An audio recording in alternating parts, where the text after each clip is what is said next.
இயேசுவின் நாமத்தினாலே இந்த காலை நேரத்திலே வாழ்த்துகிறேன். மீண்டுமாக ஒரு புதிய நாளை நாம் காணும்படியான கிருபை கர்த்தர் நமக்கு தந்திருக்கிறார். நம்மோடு கூட ஆண்டவர் இருக்கிறார். நம்மை அழகாக வழிநடத்தி வருகிறார். நேற்று இரவெல்லாம் நல்ல நித்திரை தாழ்ந்து இந்த புதிய நாளை காணும்படியான ஸ்லாக்கியத்தை கர்த்தர் நமக்கு தந்திருக்கிறார். நம் ஆண்டவர் எப்படிப்பட்டவர்? திருமறை சொல்லுகிறது, எசையா 45:4 நான் உன்னை பேர் சொல்லி அழைத்து அறிந்திருக்கிறேன் என்று ஆண்டவர் சொல்லுகிறார். I have called you by name. உன்னை பேர் சொல்லி அழைத்து அறிந்திருக்கிறேன். நம்ம குறித்து எல்லாமே ஆண்டவருக்கு தெரியும்.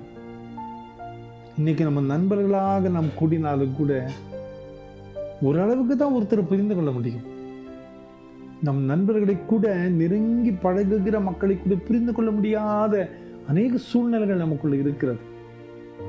உள்ளத்துல என்ன நினைவுகள், நம்ம என்ன நினைக்கிறோம், என்ன செய்யறோம், நிறைய பேர் புரிந்து கொள்ள முடியாது. மிகப்பெரிய ரகசியத்தை நாம் வைத்திருப்போம். ஆனால் ஆண்டவர் சொல்லுகிற வார்த்தை, உன்னை பேர் சொல்லி அழைத்து அறிந்திருக்கிறேன் என்று ஆண்டவர் சொல்லுகிறார். நமது வாயின் வார்த்தைகள் உருவாக முன்னே அவர் அறிந்திருக்கிறார். நம் மனதிலே, சிந்தனையிலே எண்ணங்கள் தோன்றுவதற்கு முன்பதாகவே அவர் எல்லாவற்றும் அறிந்திருக்கிறார். நம்மை குறித்து எல்லாமே ஆண்டவருக்கு தெரியும். நம்ம பலன் ஆண்டவருக்கு என்னன்னு தெரியும். நம்ம பலவீனம் என்ன என்று ஆண்டவருக்கு தெரியும். நாம் என்ன செய்து கொண்டிருக்கிறோம் என்று ஆண்டவருக்கு தெரியும்.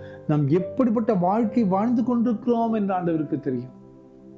அந்த ஆண்டவர் தான் சொல்லுகிறார், உன்னை பேர் சொல்லி அழைத்து அறிந்திருக்கிறேன். அன்பான குடும்பத்தின் மக்களே, நமது பெற்றோர் கூட நம்ம பிறந்த உடனே தான் பார்ப்பாங்க. ஆனால் நம்ம ஆண்டவர் சொல்லுகிறார், நீ தாயின் கருவில் உருவாக முன்னே உன்னை அறிந்திருக்கிறேன். அப்ப எவ்வளோ ஞானமாய் கர்த்தர் நம்மை உருவாக்கி இருக்கிறார். எவ்வளவு ஆச்சரியமாய் நம்மை வழிநடத்தி வந்து கொண்டிருக்கிறார். இவ்வளோ காரியங்களை அறிந்த ஆண்டவர் நம்மளை கைவிட்டுவாரா? நம்மளை மறந்து போய் விடுவாரா? நம்மை தூர தள்ளி விடுவாரா? ஒருபோதும் அப்படி செய்யக்கூடிய ஆண்டவர் அல்ல. அவர் கிருபை நிறைந்த ஒரு ஆண்டவர். கிருபையாய் நம்மை தேடி வந்து நம்மை மீட்டுக் கொள்ளுகிற ஆண்டவர். கிருபையாய் நம்மை ரட்சிக்க முடியாய் நம்மோடு கூட வருகிற ஆண்டவர். அவர் சொல்லுகிறார், உன்னை பேர் சொல்லி அழைத்து அறிந்திருக்கிறேன். உன்னை பத்தி எல்லாமே எனக்கு தெரியும் என்று ஆண்டவர் சொல்லுகிறார். கவலைப்படாதிருங்கள். இந்த உலகம் நம்மை அறியாவிட்டாலும் நம்மை அறிந்த ஒரு ஆண்டவர் நம்மோடு கூட இருக்கிறார். அந்த ஆண்டவர் கடைசி வரை நம்மை நடத்துவார். இந்த நாள் முழுசுமே நம்மை நடத்துவார். இந்த நாள் முழுவதுமே நமது முயற்சிகளை ஆண்டவர் நினைவு கூறுவார். நிச்சயமாய் அவருடைய ஆசீர்வாதங்கள் நமது வாழ்க்கையில தொடரும். அந்த நம்பிக்கையோடு இந்த புதிய நாளை ஆரம்பிப்போம். கர்த்தருடைய மகிமையுள்ள கரம் நம்மை சுமந்து கொண்டு பலப்படுத்தும். ஜெபிப்போமா? அன்பின் ஆண்டவரே, இந்த காலை நேரத்துக்காக நன்றி அப்பா. எங்களை பேர் சொல்லி அழைத்து அறிந்திருக்கிறேன் என்று சொன்னீரேன். எத்தனை நம்பிக்கையான வார்த்தையப்பா.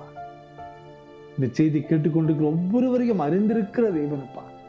எங்க பலவீனங்கள், பலன், எங்கள் தேவை, வாஞ்சை, போராட்டம், கண்ணீர், கவலை எல்லாம் நமக்கு தெரியும் ஆண்டவரே. நீர் விடுதலை தருவீர், எங்களை பொறுப்படுத்திக் கொள்வீர் நம்புகிறோம். பிறந்த நாளையும் திருமண நாளையும் நினைவு கூறுகிற ஒவ்வொரு பிள்ளைகளையும் நீங்க தொடுங்கப்பா.